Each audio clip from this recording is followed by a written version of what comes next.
Akhirnya, kisruh para broker yang memainkan kendali atas vaksin teratasi dengan masuknya tentara ke dalam arena. TNI di bawah Jenderal Andika dengan gagah berani membungkam BPOM dan membuat Depkes manut. Imunoterapi dendritik yang dilanjutkan penyempurnaannya dan semoga bisa dilanjutkan ke tingkat komersial, kemudian dijadikan acuan alternatif senjata perang lain melawan COVID. Gitu dong TNI, itu baru namanya bernegara. Aktif ambil bagian karena ini wilayah perang, wilayah Anda, wahai abdi negara militer TNI. Jangan pikirkan lagi izin ini itu. Ini keadaan darurat perang. Selama resikonya mendekati nol, imunoterapi dendritik segera dipakai ke masyarakat. Terima kasih BPOM dan Depkes yang akhirnya manut dengan langkah TNI, dan terima kasih TNI yang dengan tegas bersikap karena ini wilayah perang biologi. Kita harus menangkan perang ini dan kami rakyat tidak keberatan TNI yang di depan. Jangan broker vaksin yang di depan mengacaukan kebijakan bernegara lagi dia. Vaksin Nusantara sekarang sudah berjalan aman. Berjalan aman setelah Kepala Staf TNI Angkatan Darat Jenderal menertibkan Kementerian Kesehatan dan BPOM melalui MOU di Markas Besar TNI di Cilangkap, Jakarta. Kasat menertibkan Kementerian Kesehatan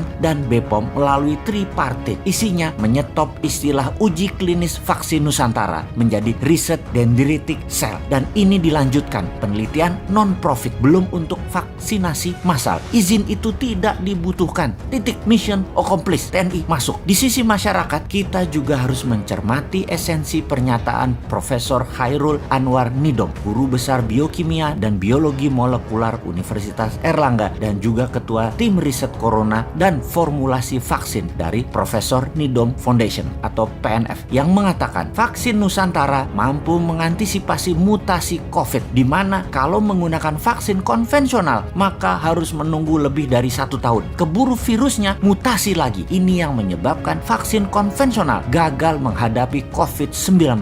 Jadi vaksin Nusantara bukan konvensional vaksin, lebih tepat disebut imunoterapi. Vaksin Nusantara dendritik, cara kerjanya adalah darah pasien dikeluarkan, dipecah, dendritik selnya diambil, antigen virus dimasukkan. Sel dendritik dan virus berinteraksi. Setelah matang, serum disuntikkan ke dalam tubuh pasien kembali. Setelah itu, semoga para broker vaksin asing juga bisa di-stop tindak tanduknya, kemudian bisa mempercepat proses efikasi dan proses safety imunoterapi vaksin Nusantara. Dana vaksin asing yang nilainya triliunan rupiah menggunakan uang negara yang kebanyakan dipegang broker dan oligar semoga tidak berkutik lagi. Mereka itu sampai berani mempengaruhi para pejabat. Semua ini sebenarnya atas nama cuan, bukan atas nama humanitarian, bukan atas nama nasionalisme. Harus segera di-stop. Salah satunya dengan adanya imunoterapi vaksin Nusantara. Ini akan merubah permainan globalis tersebut secara telak. Militer Indonesia masuk itu patut didukung karena sebuah langkah terang-terangan melawan globalis. Jadi bagaimana kalau kita rincikan langkah itu? Siapakah Jenderal Andika sang kasat ini? Mengapa Jenderal Andika bisa menekan BPOM dan Kementerian Kesehatan? Agaknya kita mundur sebentar, mempertanyakan tanda jasa medali Legion of Merit Degree of Commander dari pemerintah Amerika di tahun 2020 kemarin. Itulah medali tertinggi yang pernah diberikan kepada seorang petinggi militer negara lain, di mana bagi pengamat intelijen pertahanan ini sesungguhnya kode keras. Pentagon adalah nasionalis. Pentagon di bawah Chief Joint Staff Panglima Gabungan E. Miley memang nasionalis tulen yang mengadakan perjanjian ekstra ketat kepada Biden tepat sebelum hari pelantikan, yang isinya kita semua sudah buka di informasi jauh-jauh hari sebelum ini. Anggaran militer